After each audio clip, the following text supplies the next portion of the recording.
Yo, it's your boy Vega Bomber, and welcome to another edition of the mobile edition, meaning I'm just shooting this in the car with a camera, but I'm still producing content because I'm doing it for you, because I want to talk movies, and I know you want to talk movies too. So now this topic is going to be about actually a movie, but a movie that just got released on Blu-ray.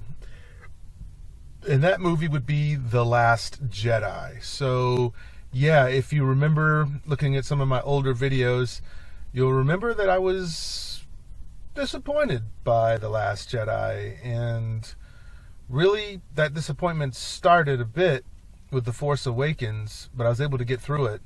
But this time, I wasn't able to fight through it. So, this is about the Blu-ray. And so, this video really is going to be about me telling you why I'm not rushing out to buy the Blu-ray, whether it's steel case, standard edition, regular edition, digital copy.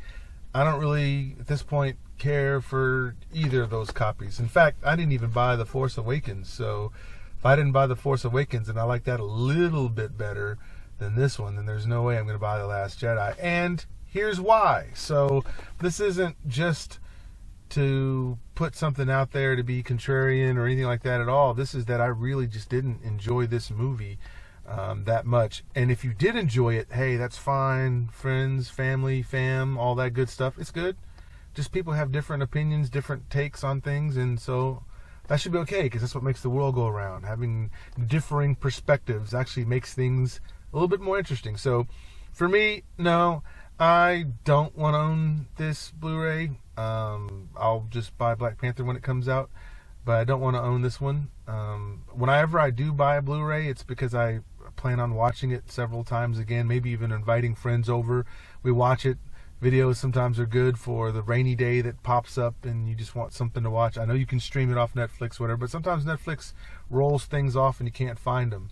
So one way you can make sure you have it is if you own it on Blu-ray.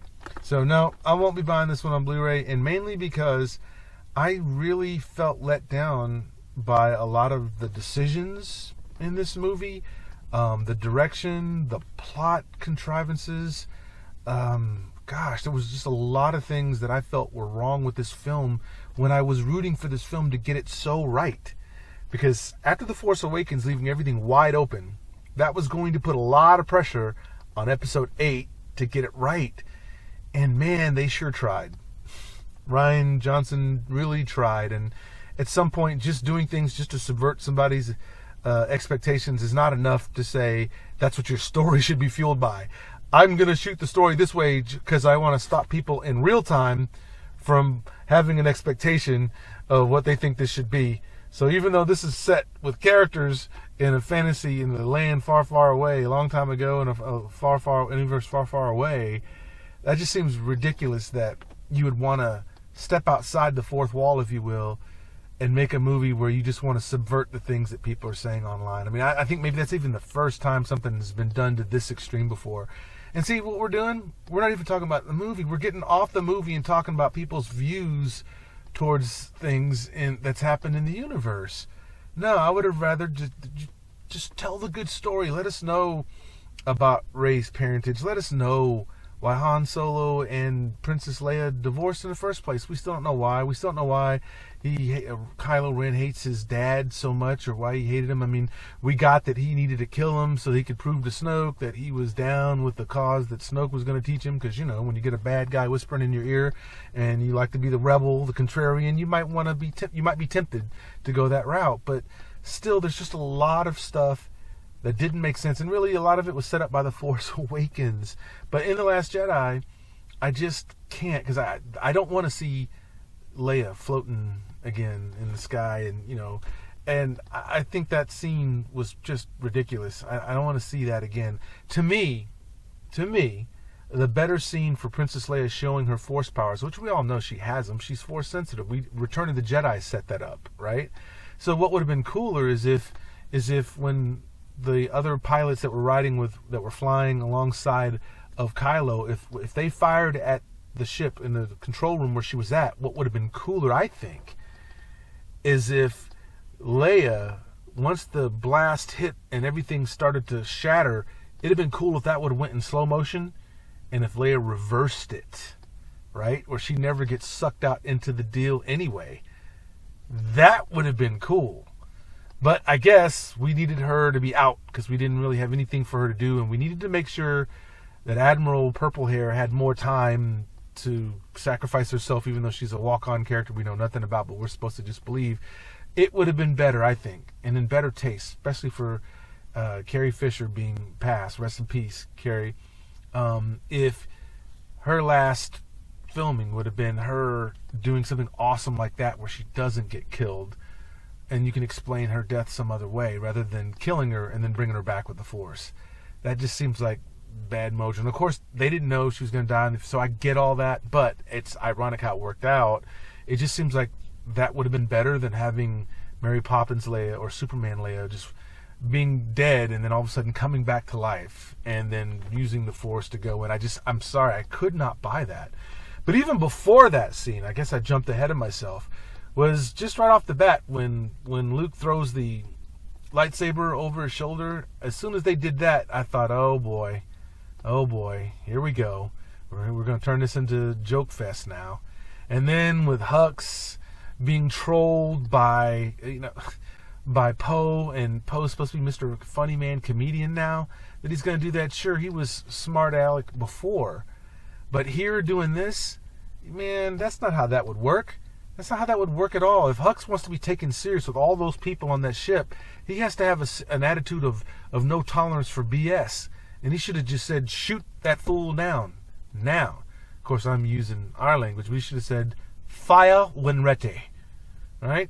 That's what should have happened. That would have taken that whole scene. So there's just a lot of implausible scenes like that just to get a laugh.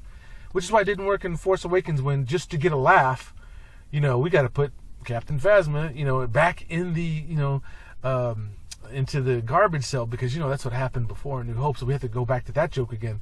I don't want you to have to reference all that. If you want the past to die, then quit leaning on it so much, movie.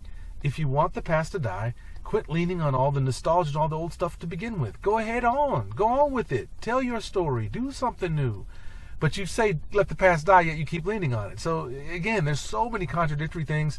I don't have to talk about Canto Bight. Everybody knows. Everybody pretty much hates it. I think you have to sign on. To be a Star Wars fan, you got to sign on that you hate the Canto Bight scene. And then, give it a couple years, and then people will be praising that as the best scene ever in Star Wars. And you'll see, some videos come out that go, why the Canto Bight scene was secretly genius. And somebody will work some theory together. Stop. That's just a bunch of headcanon. In your head, you can come up with a ton of ideas. That doesn't mean that they're all good ideas just because you can have an idea, right? So stop with all that extra headcanon stuff, but I guess people are going to do it, so why should I say stop? I'm just going to say I'm not impressed with your headcanon. I actually want to see a viable product that takes me on a journey and lets me ride with it without me being able to see holes in it. But even worse, I thought about this the other day. Now, with The Last Jedi, I did see it, I think, 2, maybe 3 times. One time I was able to go see it for free, and then 2 other times I actually paid because, we went with friends, so I guess guilt by pure association. And some of them enjoyed it, some of them didn't. But a big problem I have with The Last Jedi is alongside Canto Bight and Mary Poppins Leia, and obviously Luke. I'm not a big fan of this Skywalker. I don't think that's his character, and I can give you a myriad of reasons why. But here's something really big and key that I think is a huge, huge plot hole. And when people say, well, there's plot holes in, A New Hope and the original trilogies, I don't know about plot holes. Maybe there's some flaws in it, but I wouldn't say massive and major. This is major with The Last Jedi, and this is what I'm talking about. So if Admiral Holdo is the only one who knows the plan that they're going to send out ships, to Crate because it's a planet nearby and has an old bunker that they could go look for refuge in, then how on earth would the Codebreaker know that? Because remember, Finn and Rose don't know the plan. Because remember, they got together and colluded with Poe, and Poe was mad because he was like, she's got this plan, but she won't tell us what it is, so we need to jump in and do our own thing. We need to step in and do something. And that's the reason why they concocted their whole plan anyway, to go to Canto Bight and all that stuff after hearing Maz Kanata tell him to look for a Codebreaker. So to me, how does the fake code breaker, because it isn't the real code breaker. They couldn't get him. They got Benicio del Toro instead with his stutter. And he all of a sudden overhears them talking, but how would Finn and Rose know about Commander Holdo's plan to send everybody off on ships in Crate? How would they know that when that was the reason for them going on the trip in the first place, was to circumvent her doing nothing, which is what Poe and them thought she was doing. They thought she was doing nothing. That's a huge plot hole.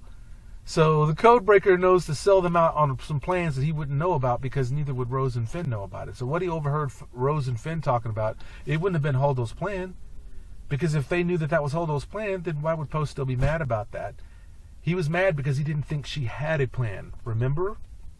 So to me, that's a massive Jurassic Park foot, Tyrannosaurus Rex foot size plot hole that's in that film. And so unless I remember that wrong, and it's possible, but unless I remember that wrong, how would he know about that, since nobody knew what the plan was except for Holdo? She's the only one who knew what the plan was. So that's huge. But I could go on and on and on. There's a bunch of videos about it. I think I may have mentioned it in other videos, but for me today, yeah, the video came out this week, I think on Tuesday, and that's the reason why your boy Vega Bomber is not buying The Last Jedi. Which is strange, because I'm a collector and I like to collect things, and usually I like to have things complete in a collection. But nowadays, that just takes up more space, and I could use that space for probably other videos that I know that I'm going to watch. So for me, that's the reason, boys and girls, fam, Vega Romulandians, why you won't see me rushing out to buy The Last Jedi on Blu-ray. But what about you? Did you buy it? What do you think? Do you think I'm crazy for not wanting to buy this video? Am I just all of a sudden not a true Star Wars fan if I don't buy this video? Or are you kind of like me, kind of going, yeah, I could probably spend that $22 on something else? Let me know in the comment section, and that's where I'll meet you. Anyway, it's your boy Vega Bomber, and I'm out. Yoop!